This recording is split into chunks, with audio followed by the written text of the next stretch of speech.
Hello everyone, Elijah here, and I will be covering all of the new stuff for the Epic 7 2022 Awaken update. Um, this video is going to be in three sections. Section 1 is going to cover the collaboration and the new EEs. Section 2 will be going over the epilogue video and the teasers of some of the heroes and skins to come for 2022. And then uh, Section 3 will be the section that goes into detail of what's to come for the 2022 year. So yeah, enjoy, like, comment, subscribe, helps my channel out a lot. And yeah, if you don't know what the code is, I'm assuming you do. If you're watching this video, you already know what the code is, 03GG Jacko 18. So I'm assuming that the collab starts on the 18th with that name. So yep, Guilty Gear collab side story. New EE, shut up. Oh my gosh. Ray? Oh my gosh, yes, I have been begging for a Ray EE. You do not understand. But yes, Guilty Gear, Epic 7, Strive, they're collaborating. I'm really excited for this. Awesome. And we have Jacko. Well.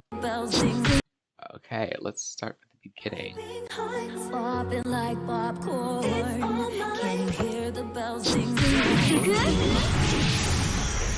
Oh, let me go ahead and say what I think. I think that she's gonna be a one-shotter of some sort, and she's probably gonna debuff.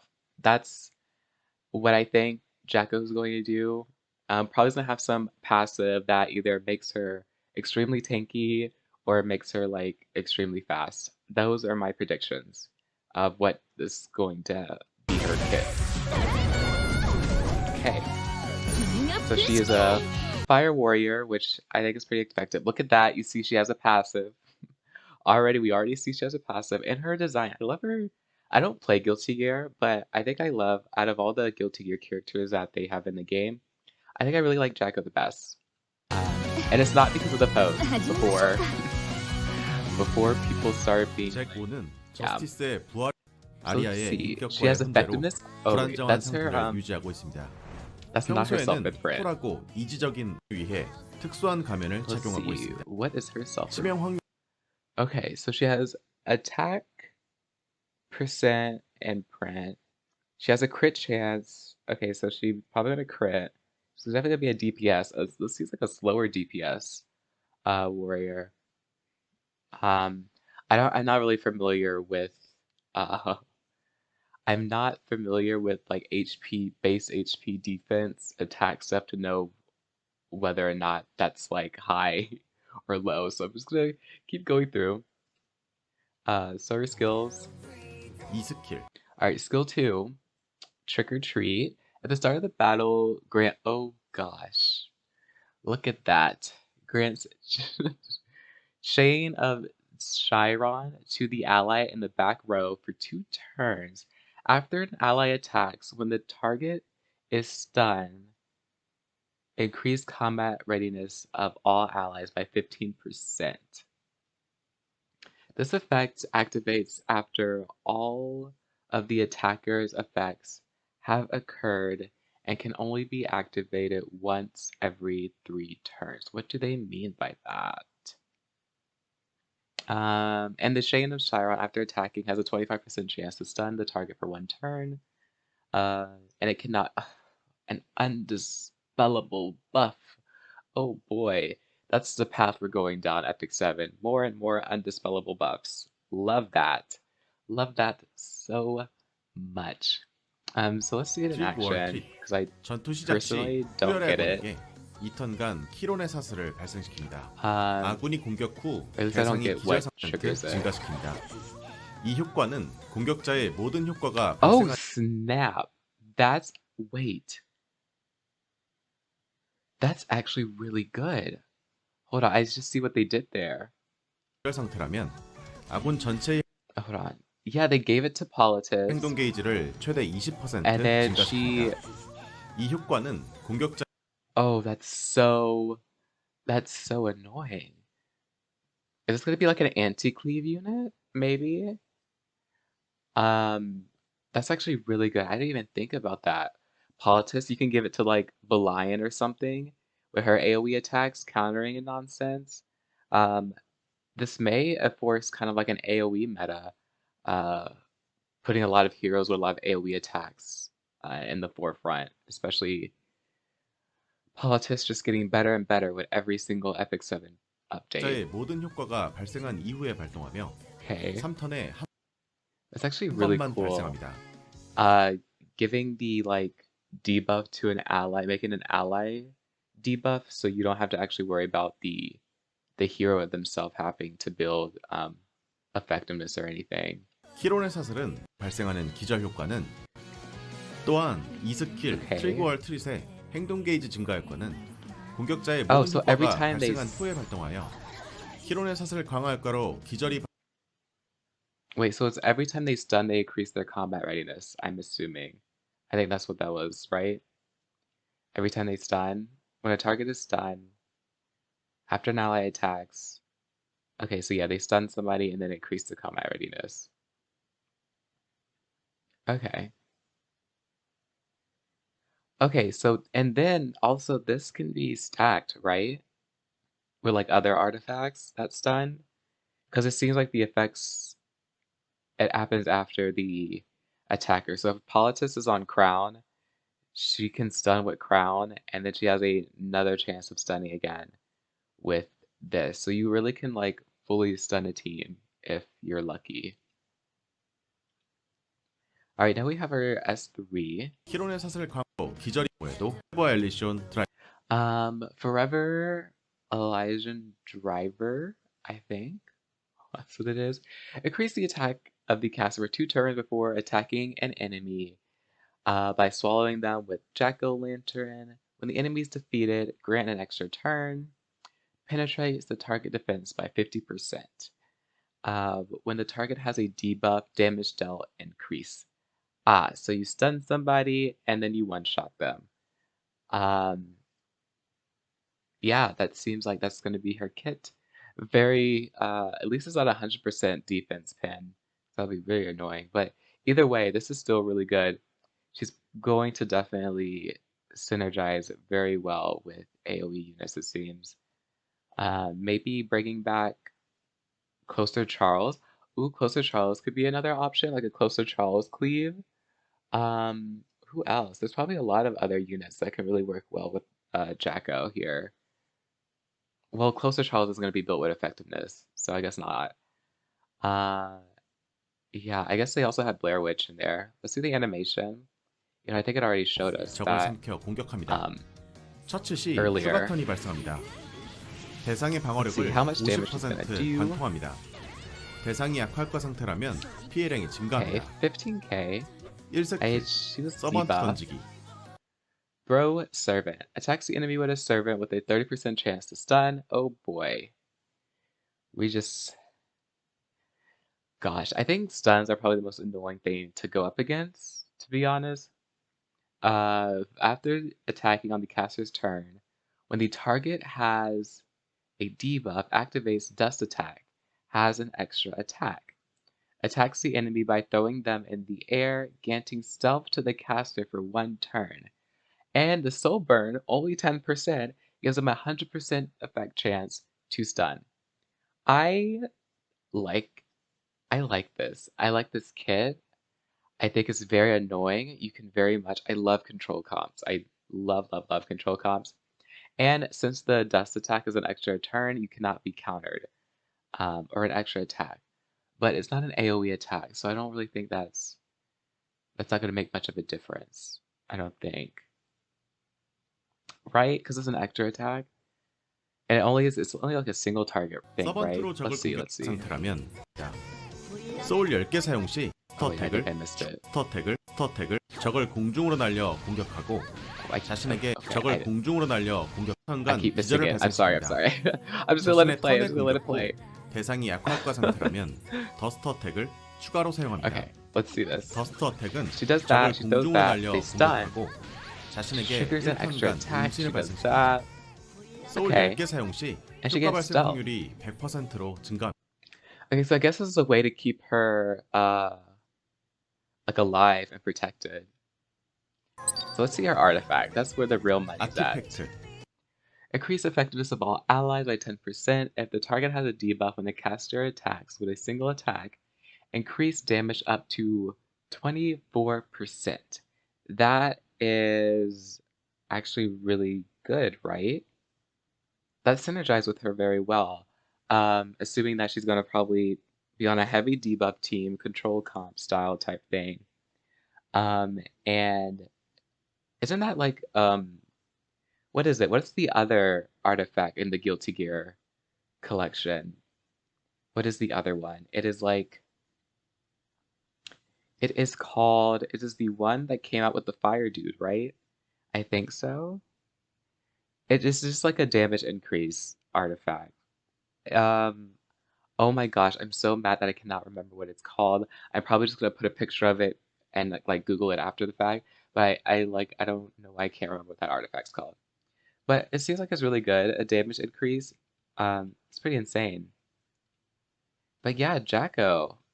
I like her kit. I like her kit because it definitely fits my playstyle. Because I love using Solitaria. She's very much a control hero. This also very much seems like a very good control hero. Love that for me. Um, ooh, I definitely am like, I definitely have a lot of drafts in mind that I want to test her out with. So she's definitely going to be somebody I want to summon for. I mean, she's a limited hero, so I'm going to summon for her anyway, but yeah. And then there's a side story. Okay, this is where we get into the fun part, the EEs. Elena uh, gives her extra effect resistance. Perfect. Grants increased combat immunities of the caster by an additional 5%. That'd be really good. Dispel one debuff from all allies before the skill effect when you... This actually is really strong. This, because like the thing about like Elena is that like if her team has unbuffable, right? Like if she's going up against like Para or going up against what like Cerise is like another example, I guess. Unless you're using like Doctor's Bag plus this debuff, this spell, guarantees that your team is like fully cleansed to put up invincibility and the effect res buff. This is actually really good for Elena, and I really definitely see that she's going to be coming back into the meta with this. She might be like a sleeper, OP unit, but this is definitely going to put her back in the meta, I think. I didn't even see what the last one does. Decrease skill cooldown, that's not really that important. But that Dispel 1 debuff before the skill effect, and then pair that with Doctor's Bag, which is like another Dispel of 1 debuff, basically any like that's like really good, especially into like Ran, for example. All those like speed contesters, this is like a really good thing for her. All right, let's see who's next. I like how they did Ray and Elena together. I think that's really cool. Oh, they're buffing these heroes literally because they are enforcing, like, it seems like they're enforcing a control meta while also having the answer to it. That is 100% why they're buffing these heroes. I guess they are trying to like, problem solve before the problem actually becomes a problem. That's definitely what is going on here. Um, Skill 1, if all allies are why would they do that? Well, why would they do that? I guess this, oh no. Is that means they're gonna, is this gonna be like a Banshee thing? This is probably gonna be like a Banshee help, right? If all allies decrease cooldown by 1 turn when using um, this. Okay, this the S1 is definitely for, or the skill 1 buff is definitely for Banshee, and I only use Ray for Banshee, so I definitely think this is definitely for that. This is 100% for Banshee. Let's see. What is this? Skill 2. Amount recovered is increased by 15%. I think that's really good because this healing is kind of poo-poo, so I don't know how much 15% is going to do, but I guess we'll see. I definitely will test Ray out because I love Ray. It's definitely one of my favorite husbandos in the game. Skill 3, increase defense of the caster for 2 turns when using that. Um, I don't think that's necessary. IMO, I don't really think that's needed. I think the biggest issue with Ray is that he doesn't give anything like better when it comes to like PvP. Like he has a cleanse, but um he can still be debuffed because you know what I mean? Like he can still be debuffed. He can still and in comparison to like Mediator Calric, he just doesn't excel, right? Why bring Ray when you can bring Mediator Calric and have immunity and attack up? You know what I mean? And I think that's like so I definitely see like this EE is definitely for Banshee. So if you need a slower team, you're not one-shotting Banshee, I definitely think that skill 1 is what that's for. It seems like they definitely are making Ray more so a PvP hero. Banshee gamer all the way, which I'm fine with. Ray is the Soul Weaver I use for Banshee, so I'm definitely gonna use this EE regardless, but yeah. Kinda sucks. I would have liked if they had like something that gives him like a defense buff instead of just to the caster, maybe to the entire team. That would also be nice, you know, just to give him like something else other than just the cleanse and immunity. You know what I mean? That's kind of like where I'm getting at. I think that would make him more viable for PvP. Um, but that's fine. Not everybody has to be a PvP hero, so it's just understandable. Wash your shirt. Oh, oh wait, never mind. When I saw the 5 to 10 speed, in my mind, I was thinking like 5 to 10 speed to his imprint. Like that's that is what I was thinking. I don't know why I was thinking that, but that's nice. You can build him more damage and you can have him a lot faster. Or you can build him a little bit slower. That 10 speed can go into like damage. Decrease combat readiness of all enemies when using quickfire. Uh, okay.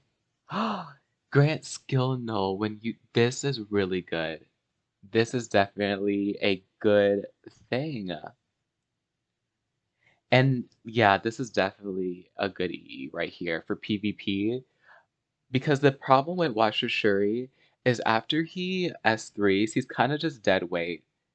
Like he just dies. Like he is the squishiest thing on the field. He's kind of dead. So like he can get it's like a 1-for-1 when using Washer Shuri. You can get rid of one person on the field and then you basically that's it. That's his job. That's all he did. That is really good. Decrease skill cooldown. I don't really think that's necessary. I feel like that's kind of just thrown in there as like an extra. But I definitely think this one is the main focus right here. But yeah, I think that's it for the EEs. Biken drop rate comes back up tomorrow. Ooh, I think yeah, Biken's tomorrow. Dizzy also starts tomorrow. I don't own any of the Guilty Gear collab heroes, so it's going to be a rough couple weeks for me trying to summon for all of these heroes. This is definitely going to be rough. It's just gonna say that. I really want Elfelt and her artifact more than anything, especially for like PvE stuff. I definitely want Elfelt and her artifact. Elfelt just because I really like her design and her kit definitely fits my playstyle. Dizzy, don't really need, and Biken, I don't really need either. Okay, so Jacko won't be out. So definitely Elfelt and Jacko are, like, if I had to choose who I get, because I have very limited summons, it's definitely probably going to be, like, Jacko and Elfelt, for sure. Biken, I don't see myself having a use for, because my Banshee team is as good as it is, and I don't really care too much for Biken. And then Dizzy, I've already finished all of the Abyss, which I think that's really all Dizzy was really good for after meta changes. Pirate Captain Flan, Fighter Maya. I don't plan to summon for Pirate Captain Flan, especially because I just summoned Arbiter Vildred, resetting my pity. So I am nowhere near the pity. Um, oopsie. But I actually wanted Arby because I didn't own him. I think that concludes everything. Actually, that doesn't conclude everything. I'm actually gonna go to their website because I think there is more information for us. Just when I thought I covered everything, I completely forgot about the epilogue video for Epic 7. I was probably gonna be inserted in the middle of the like news updates that I do for this whole entire video. But I'm just gonna be watching the video and I guess commentating on my thoughts of what's to come. What do you want? Silk clothes made by a fairy? Maybe a coral accessory from the underwater palace. If that's not it, are you here for my liver? Okay. Um, she gives very much like, what is it? What's the word? It's like those like magical girls, like almost like Sailor Moon-esque. I'm assuming it's gonna be a Moonlight hero. Is that? Would that be like, hold on, that looks kind of like Dominel, right? Wouldn't that be like, this could be like our next ML4, like a light Dominel type vibes. That's probably what this is gonna be, right? Or it could just be a whole new hero altogether. It's just the whole bunny vibes, the whole like, it just gives off Dominel-esque vibes, in my opinion. I don't know who this is, but I want them. They look cool. They look really, I love this, like, I love like the, oh, here I go. My bad. Let's go back real quick. Um, it looks like Washer Shuri. Is this like a different Shuri? Like a, you know what I mean? But it's like him, but if he had a smaller gun. Like, are we getting like, Dark Shuri and then Light Dominel? That could be a possibility. Or once again, these all could just be new heroes. Um, looks like they were designing a skin for Euphine. I don't use her, so to be honest, uh, they went with the what looks the food thief. It's definitely like a good like spring skin. Uh, it for some reason I feel like this would be somebody that would appear in like Food Wars or something. I I definitely I see it. This is supposed to be our next RTA skin, or like World Arena skin. This is made Chloe. I guess what my friend said, uh, or this could just be, just a skin for ML5. Typically, their ML heroes, their skins are in for RTA. Do I like it? Once again, still giving off that magical girl vibes. It seems like they're really pushing that. I wonder if this is like, you know, they always do things for a reason, and I wouldn't be surprised if we get another collab or we get a collaboration with some kind of like magical girl type anime, something along those lines. I wouldn't be surprised if it happened, um, especially with them releasing, already existing heroes with a similar silhouette and design for skins to have that. They kind of do things and, they group things together. You know what I mean? This, so because they have a whole animation for this tells me that instead of getting like a pool like a skin for Alexa, she's gonna get her whole own like she's gonna be like the next pool party hero, right? Like the next limited hero, which I think will be really awesome. Because a lot of people really do like Alexa. It'll be really cool for her to have her own like have a use for her, essentially, for like imprints or whatnot. Because it wouldn't be the first time they took a lower star hero and made it either a limited or an ML have like a higher star rating. So I definitely could see that being a possibility. She looks crazy, and I like that. Could she be our next like final boss hero for like episode 4 potentially? To give you a painless death is the Ooh, only mercy I'll grant you. I'm so happy they're adding him in the game. I really like him. Storyline wise, I actually do pay attention to what he says in the story. He's probably the only character I like actually care about what they have to say. So definitely, definitely, definitely looking forward to seeing him in game. Definitely, definitely looking forward to seeing her in game because she's so pretty. Love this design. I do not regret any choice I made for the sake of my kind. Is that? Who is that? I know they're supposed to be. Is that Vivian? It has to be Vivian. I mean, there's one indicator that says like, oh yeah, this is definitely Vivian. It might have something to do with, her eyes, maybe it's her hands, her nails always being painted. Maybe it's a different area of her body, but that's definitely Vivian. Yeah, that's Vivian for you. The greater good requires. That, oh gosh, people I love. If there's anything I love Epic 7 for, it is their animations because they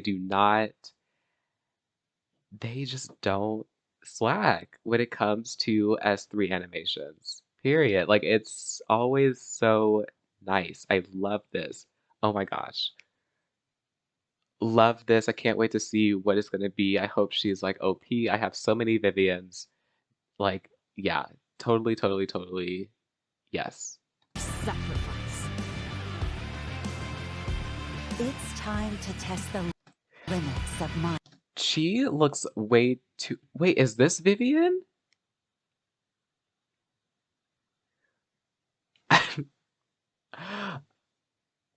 Maybe this is because it's like a forest something. Maybe this is the Vivian. Oh yeah, this is. That other girl, she's just like maybe Vivian's like evil sister, cousin. I don't know. They both have a similarity somewhere in their body. Uh, can't necessarily say what it is, but they definitely look similar. Or they don't look similar, but you know what I mean? So this is the ML Vivian that'll be coming out in like what, July? July-ish? August? Somewhere around that time. The next ML is gonna be coming out and it'll be, this will be what it is Vivian. Uh, love this. She looks way too much like a character from Genshin with the white hair and it being braided. Way too much like a certain character from Genshin. Except this character doesn't have the chest like Vivian has. So, oh my god. I seeing this style, this art, like the design, and then seeing just how big they make her chest, no comment. I have nothing else to say about this. I just By the majesty of nature, be humbled. looks amazing. That S3. Ooh. Is that everything? Okay. Shout out to Mango 7. Humbled. Uh, is that, oh, I don't need captions. Is that everything? That S3 looks really cool. Love the forest theme. Perfect for fall. Nice to release a hero Earth theme. What do I think? I'm excited. I'm especially excited for this. I'm excited for... Then who is this? Why does this... I guess this is a completely new hero. I low-key thought it was Vivian. Um, not gonna lie, just because of one attribute that's very similar to Vivian. Uh, but yeah, let me know what you think about these heroes also. But yeah, I'll go into the next segment of the video now. Woohoo! Alright, and we're on to the last bit of news. Um, I'm gonna go briefly over some of this stuff, or all of this stuff, just because I feel like this video is already going to be a super long video. I'm gonna try my best to summarize everything. I already read through everything, so yes. Esports, Epic 7, they're updating their competitive World Arena style to a more esports style, like branding, with broadcasting, and they're also doing something with a content creator competition that's worldwide. Um, oh yeah, that's when like content creators like compete against each other. Could you guys imagine if like I blew up, um, like I don't know, like in a couple of days and like uh be able to compete. Who knows? Who knows what'll happen, right? Um, events, Epic 7. Okay, they're just adjusting the UI for certain events. This is insane. Uh, to help out like new people and help refund, I guess, a lot of Molagora and stuff for older people. Uh, to get Molagora and stuff for these things. I don't really know what the event entails.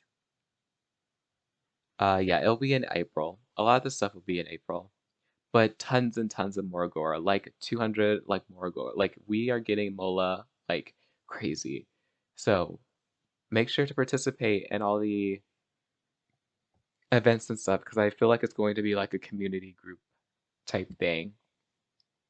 Popular IP collaborations, some of their new partnerships. Um,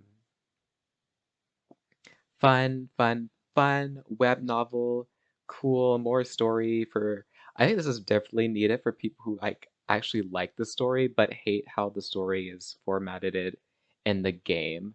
How you see a little bit of story, then you have to like auto battle, and then you get a little bit more story, and it can be a little tedious actually reading through uh the story stuff. So having like a little comment and stuff like that's really cute. They're adding in some new technology for 3D animations, and those are all their business stuff. This is very important. This is very much needed. This is what I'm most excited about. Or, yeah, this is, other than the new heroes, this is what I'm probably most excited about.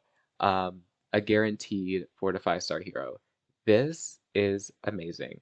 Every 30 pulls, 4 to 5 star hero guaranteed, and we will be, I'm assuming every 30 pulls you have ever pulled, you will get a 4 to 5 star ticket. So people who've been playing since the beginning, you guys are gonna have a summon video if I ever seen one. You know what I mean? This is really nice. You get to choose out of 3 heroes to pity.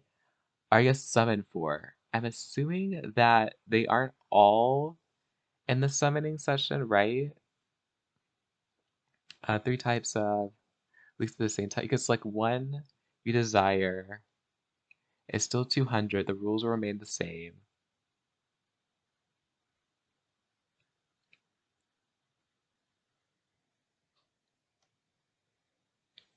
Okay, so even if you change it, you use the chance to summon. So yeah, it'll just be the, it will like, you will pick like that hero and only that hero to summon for, depending on whatever hero you would want to have.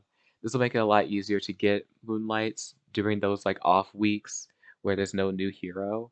And they're not going to be having any new Moonlight heroes until the 21st, and the new Moonlight is going to be Forest Sage Vivian, which we saw a preview of her in the clip in the section before this, in section 2 of this video.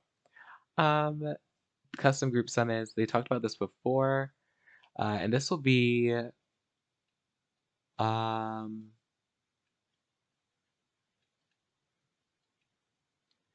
this will be up on the 21st. Oh wow, how long will it last? Um, more details. Oh, it'll be in a separate notice. I might do like a separate video on that notice if needed. Custom Mystic Summon, I think this is to go along with this. It's the same exact thing. Yeah, it's basically the same thing as this, but for a Moonlight hero and a ML4 that you can summon for, which is really nice for those of you who have the Mystics to spare to do that. I'm definitely probably gonna be saving up my Mystics, like stockpiling them If this is like permanently in it until like you actually summon the hero, I think there's gonna be like a time period. So yeah, I'm definitely probably gonna have to save up my summons and stuff actually for these things. World Arena, two pre-bans. The only thing I have to say about the two pre-ban thing is that whoever has second pick definitely has an advantage now versus whoever has first pick. Because if you think about it, if you can two units can secure a draft, right? Can secure your how you want to set up, how you want to, whatever your team composition is going to be, whatever draft you're going for. Pre-banning two units can very well secure that draft for you so you can commit to it without having to worry about like dealing with your units getting taken or along the lines of like something like what is it? What I'm trying to say. Like I feel like all cleavers are just gonna ban Politis and the Lion. You know what I mean? And then it'll just be like, and those are like two of like the biggest ways to deal with cleave. So definitely, I think two pre-bans. Whoever has second pick is definitely gonna have an advantage, just because they can ban two units that can counter their draft that they are hoping to go for, and can definitely secure a win in drafting in that way. So that's my prediction, though. Not for sure. I am no Legend player, so maybe Legend players have something different to say about that, but I think that's what I think. Battle for G changes, um, and then the World Arena is for going to be in May. The World Arena tournament, I should say, a championship. Replay, I'm really looking forward to this. There's so many times I have had really cool games while I was like playing on my phone, and I really wish I could show you guys the video, but now I actually can when they add replay later in this year. This is really awesome for people who like to test out Guild War defense teams with I know this is for like, like for funsies or whatever, because I think it'll be like player versus player. But this is actually a really good way to test out your Guild War defense teams, because my guild like to test out our Guild War defense teams with each other. So for like to see how things would work, speed tuning, going up against people using units that would counter our defense team and seeing how well it plays against it. You know what I mean? So I think this is a really good for that, as well as just a new game mode for fun. Equipment, crafting, mileage. I think this basically guarantees you a certain set after a certain amount of a certain epic piece after you craft a certain amount of equipment, which is nice. Um, a quality of life update, more slots, um, some threshold stuff. Core equipment increase, so you get more mods when you what is it called? Disenchant? It's not disenchanting. Um, what is it? I can't remember what it's called, but you guys know what I'm talking about. When you get little cores. Equipment management, I think this is really nice just because I feel like when it comes to equipment management, there are applications that exist from third parties that basically do this already. And I think it's nice to have it already built into the game because it is possible to do it. So you might as well just do it on your own in-game thing so that people don't have to seek out other third-party resources to do things like that. Adventure revamp. This is really nice. I really would like to get all the gear and stuff in episode 3, but it literally takes 3 years to complete one stage, no matter what units you're using. It just takes so long. So I'm glad they are decreasing this. And also with Aiden's missions, like I stopped doing Aiden's missions just because I felt like this was so redundant and out of the way. And there's literally no need for me to build Aiden, right? Like I was doing Aiden missions just because of like a little like if I had time to spare, I would do them. But now they're like so like the later missions are so insane and out of the way to the point that I just like it's just a chore that I do not feel like doing. And she's only a PvE hero at the moment, so once again, a chore that I'm not even being rewarded for really doing as of now. Urgent mission revamps, basically your urgent missions will be in your current map and the difficulty is lowered, so it's kind of easier to do. as you're like farming catalysts. Forest of Souls revamped. Really like this. So you're essentially going to have like a steady growth of like little doggos, penguins, and Molagora. Except there's only one Molagora a week, and they're also getting rid of Molagora seeds. So I'm assuming how we get Molagora is going to be a lot different since they're getting rid of seeds. So those of you who are sitting on like 100 Molagora seeds, go ahead and turn that into like Molagora. I have seen those accounts; they exist. This seems really cool for so this actually makes it so that you can prioritize your PvP heroes, following them and things like that nature, while also being able to also enhance your PvE heroes at the same time. Yes, this is what I think this update is for, essentially, which I think is really cool.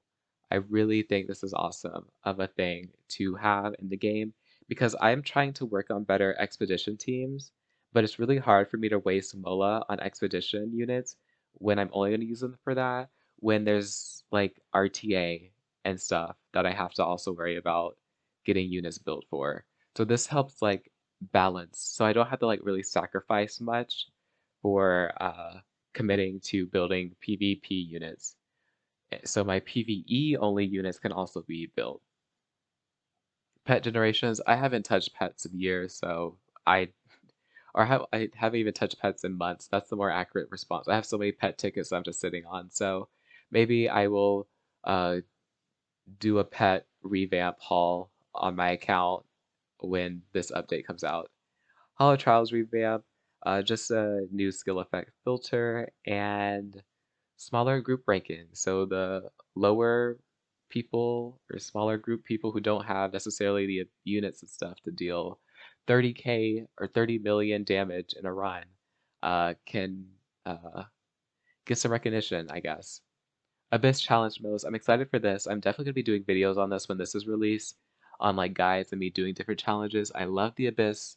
I've completed all of the Abyss. It was very challenging. This is like the PvE content I like in a game, in my personal opinion, even though it was very rage-inducing, but it really does, like, I really do enjoy that. So having new challenges and stuff is really cool. Um, and we got some rewards. I summoned Charles and Ken, and then I got like a Furious or something. I don't know who I'm gonna use that Person of Ascension for, but we'll see. Probably for like a specialty change unit. But yeah, that's all the news. But there is so much to come this year, 2022. I'm looking forward to it. And that concludes this video. And I will see you all in the next vid. Peace.